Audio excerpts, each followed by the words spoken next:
Hello and welcome. You're watching Take 5 Rose Day YouTube collaboration hosted by Jeannie's Palette, Funky Junk Inspiration, and The Painted Peach.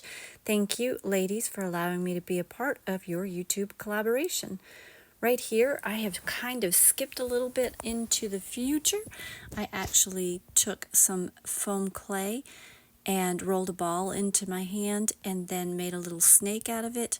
And then I used my finger to push down repeatedly, making a petal shape. You will see me doing this a little bit later, but this is to form the beginning of your rose.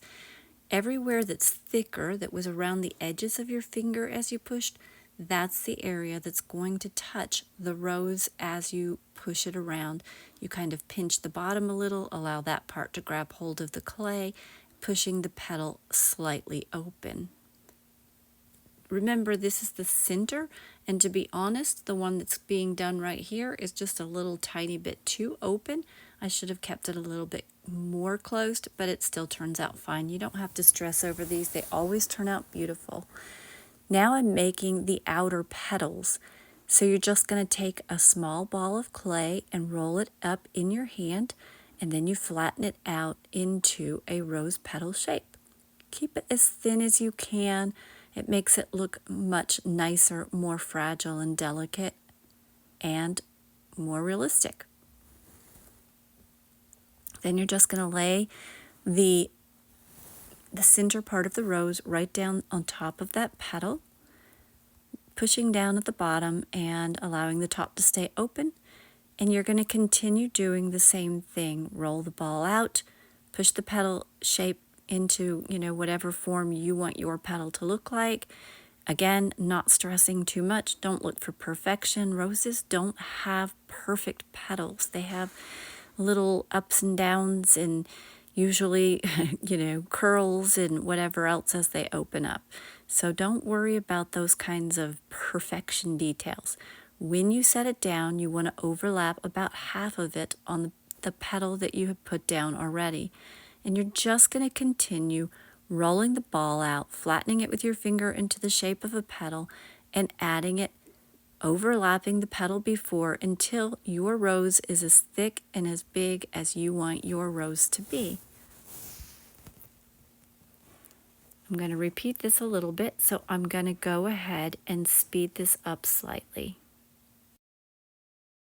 In the midnight glow where the stars align, we lose ourselves in the rhythm divine.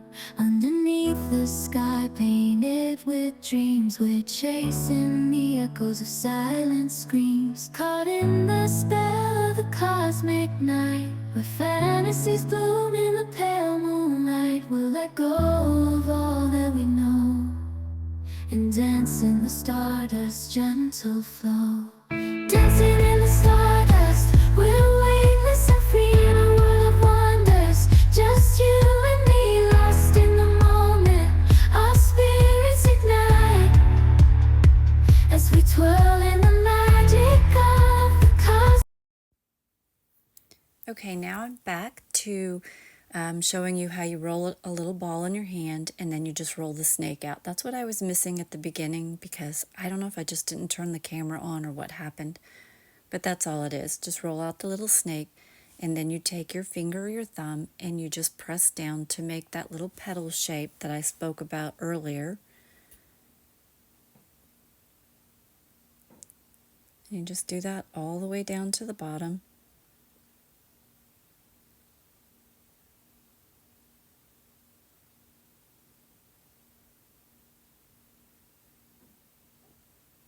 And you don't have to worry about anything being perfect.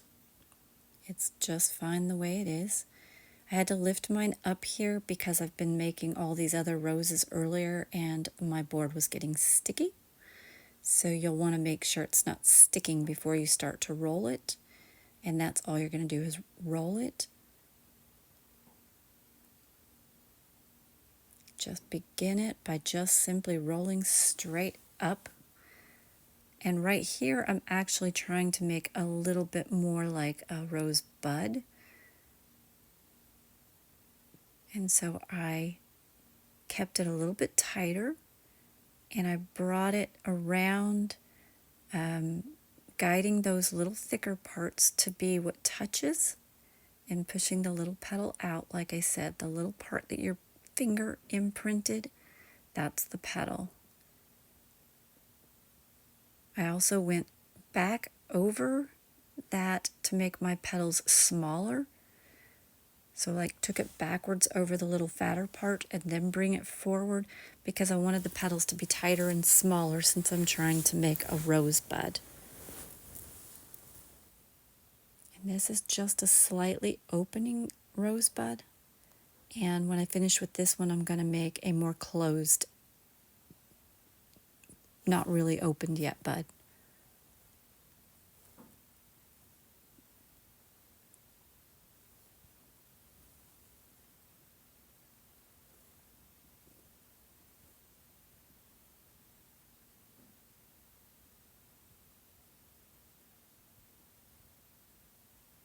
You would think when you make a small one, it should go faster, but that didn't seem to go faster. There you go. That's the beginnings of our little rosebud.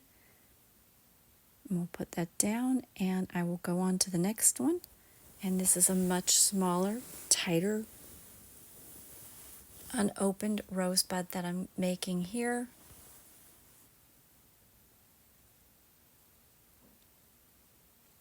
Same idea. Roll a ball, roll the ball into a snake or a worm or whatever you like to call it.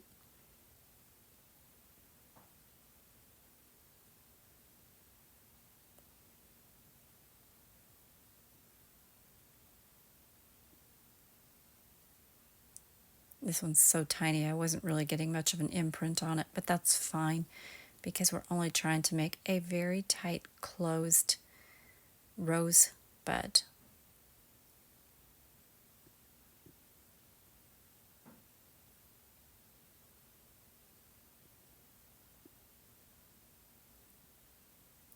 When I pick it up, it's because I need to start opening it. You can just roll straight up when you're keeping it closed tight, but on this one, instead of opening my petals outward, I start rolling it back tighter at the top to give it that closed feel.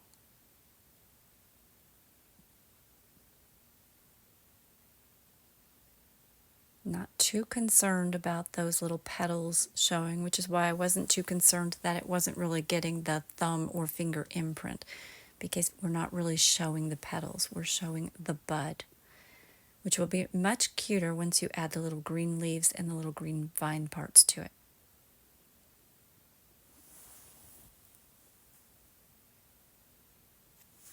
So here I'm just grabbing some green out of my green TCT clay bag.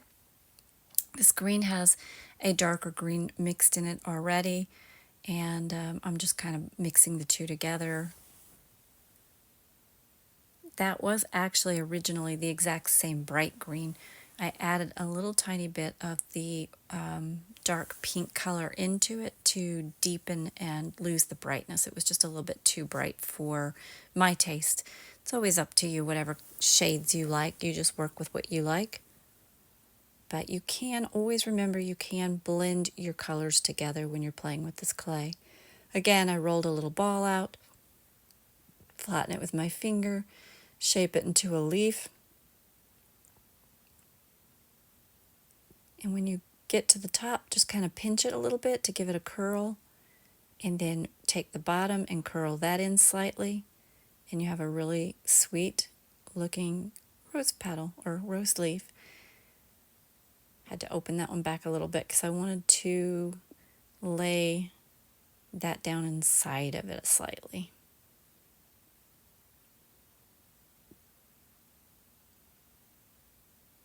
And then you're just going to repeat. And again, I don't like for my leaves or my petals to look perfect, because when you're out in the garden, they just always have a little tear or a little spot that's dried and turned in, or whatever kind of look you like. But that's the fun part of playing with foam clay. It's so soft to your hands, it's easy to work with, and it just forms however you choose to form it. Pinch the top to give it the little bending look. And you can see this rose is already starting to look much more rose-like and beautiful just by adding the leaves.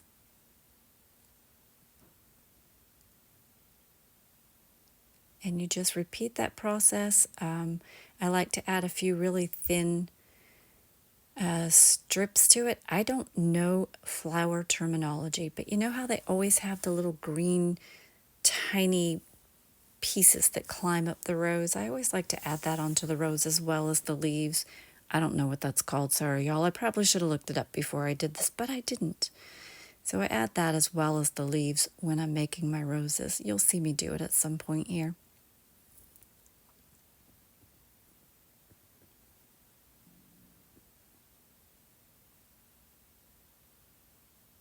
Your leaves don't need to be the same size.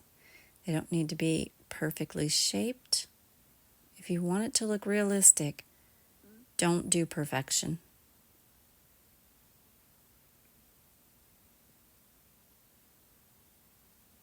And there's the little thin piece I was talking about that just, you always see several little pieces of it that come up on a real flower.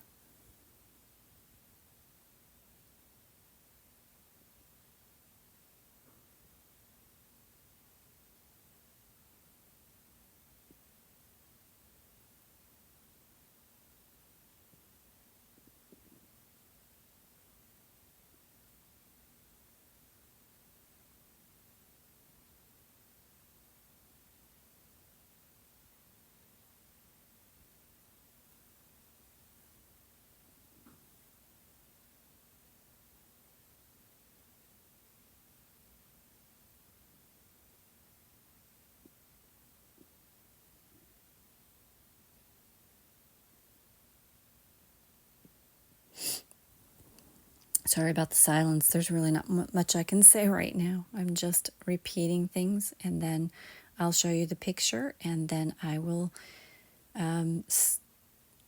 stop and play some more music if we need to. I think we're about done with this little pink rose. I think it's beautiful. Isn't that just the sweetest thing ever? I love them so very much. Then you're just going to do the same thing. You're going to put a little bit of leaf and a little bit of the little vining bit I don't know the name of on each of these little rose petals.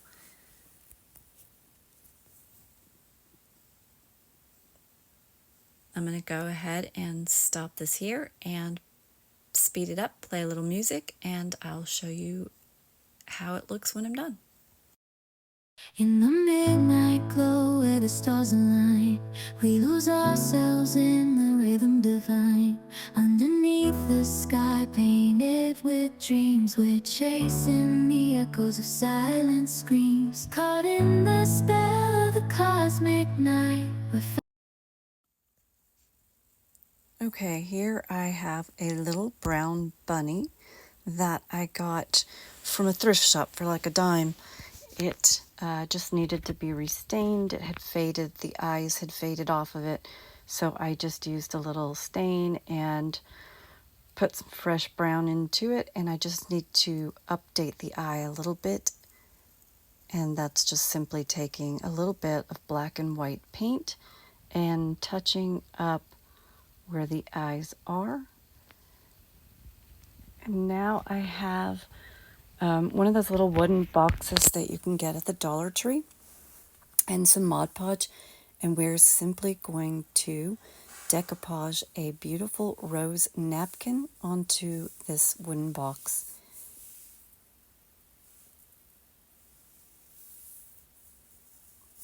The first step to decoupage is to separate the plies from your napkin. Make sure that you are down to just one ply. Some have 2 ply, 3 ply, 4 ply. So you just keep put your finger in a little bit of Mod Podge and just kind of tap to make sure it's down to just the picture ply. And then you're simply going to find out what part of this you like, move it around, decide what you think is going to best fit the box or whatever you're doing your decoupage onto. And once you're there, you can use a water pin, you can use a pair of scissors, you can use a paintbrush dipped in water, and I just had water and a paintbrush there, so I just went ahead and I did my cut where I wanted it by wetting it. And once you get the areas wet all the way around, you're simply going to lift it up and pull where the water is. It just falls apart, y'all. You just take your finger on one side, your finger on the other, and just shoop it right off. I don't know, words fail me sometimes, but you can see what I'm doing. I'm going to go ahead and set some music up and let you guys watch the Mod Podge magic happen to the box. You do the same thing repeatedly. Get your picture exactly how you want it, tear out the picture, and if you want, once you get it on there and you have excess around the edges, you can take a sand block to it. I just chose to use Mod Podge and put my edges down because the entire box is going to be wrapped in roses, so I can work with it that way. And that's all you got to do. Put your Mod Podge where you want it, lay your napkin or tissue or whatever picture you're trying to put down on it, and smooth it down. You can use wax paper if you need to, or saran wrap, something that will help you not tear the napkin. Some napkins are very fragile. This one's pretty strong and was no issue to put down. Went down very smoothly, very easily, and I didn't really need to do too much to get it done. I know there's a sticker on the bottom, y'all. This is just for my house. I'm not selling it. I'm not giving it away. I just wanted to share these different ideas of how to make a pretty rose scene, from the clay roses to the box wrapped in roses, and I will end with decorating the box. So I'm going to go ahead and put music on, let you guys enjoy that, and stay with me to see the final results, and then we'll decorate the box as well. In the midnight glow where the stars align, we lose ourselves in the rhythm divine. Underneath the sky painted with dreams, we're chasing the echoes of silent screams. Caught in the spell of the cosmic night, where fantasies bloom in the pale moonlight. We'll let go of all that we know and dance in the stardust's gentle flow. Dancing in the stardust, we're weightless and free in a world of wonders. Just you and me, lost in the moment. Our spirits ignite as we twirl in the magic of the cosmic light. Among constellations we'll find our way. Through the celestial symphony we'll sway. With every step we leave our cares behind. In this celestial ballroom, love's defined.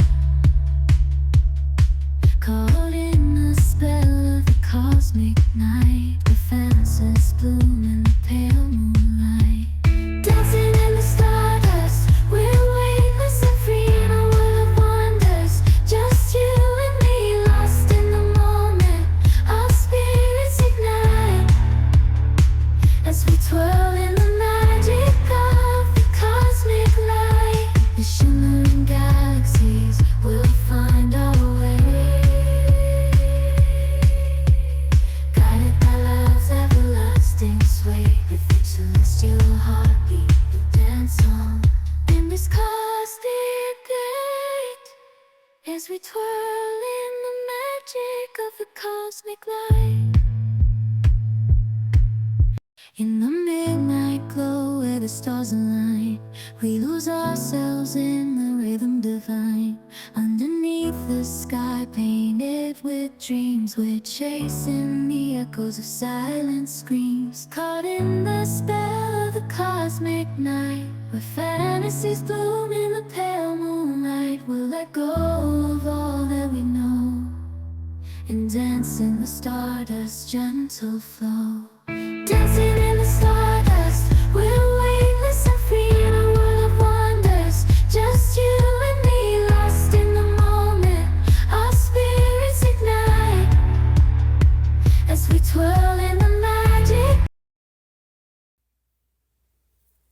we're done with the decoupage and it's time to start decorating the little box. I've stuffed it full of little pieces of styrofoam that were cut off from bigger projects. I've wedged out a little tiny area that fits the bunny, and it's about 1/4 of an inch deep, just so the bunny can sit slightly inside it but not lose too much of the bunny. Fill that hole with some hot glue, and then I'm just taking the leftover green foam clay that I had that I was making leaves out of, and I'm going to cover all that super bright white styrofoam. So if any of the roses have space between when I fill the box, it's not so stark and bright and obvious there's styrofoam underneath.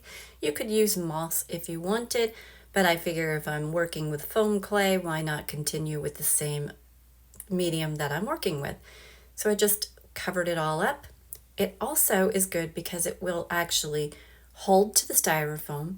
It will hold the roses in, and that'll help everything firm up as it dries. I also put hot glue on the edges of the roses where they touch the box. These roses are dry to the touch. They're not fully dry on the middles or in the inside, but the outside is dry to the touch. And that dry foam clay will stick to this Mod Podged box with just a little bit of wood glue. So that's why I go in and use the clay on the bottom and then the wood glue or the hot glue on the edges of the box and sometimes the edges of the rose. And that just holds it in perfectly. You can turn this upside down when it's dry and done, and nothing's going to fall out. I wouldn't shake it, y'all. But if your grandkids come over and pick it up and go, oh, that's cute, it should hold up for them. If it doesn't, you can just grab your glue and glue it right back on. One good thing about using foam clay is if it falls out and it hits the ground, it will bounce like a bouncy ball. It very rarely will break. It's very rare that you're going to find anything broken off of it. If you do, you can glue that back together. And you can glue it right back down. But it's super tough. If you've never worked with foam clay, you really should buy a good foam clay and just give it a shot. It's a lot of fun. If you buy white foam clay, you can let it dry and paint it. You can paint it when it's wet as well. You can put a little paint inside it. It changes the texture considerably if you do that. It's harder to work with, but it can be done. You can put a little drop of food coloring in it. Foam clay is just amazing. You just have to experiment and play and, find what you like to do with it. But all I'm doing now is filling this box up with all the flowers that I've made earlier. So I'm going to turn some music on and speed this up and let you guys just enjoy the music. In the midnight glow where the stars align, we lose ourselves in the rhythm divine. Underneath the sky painted with dreams, we're chasing the echoes of silent screams. Caught in the Here is the final project completed of the clay roses, the bunny, and the rose box. I hope you guys enjoyed watching this. If you did, I hope you will subscribe and hit the notification bell. Thank you again to Jeannie's Palette, the Painted Peach, and Funky Junk Inspiration from the Take 5 group for letting me be in their collaboration. Love you ladies. Y'all have a great day.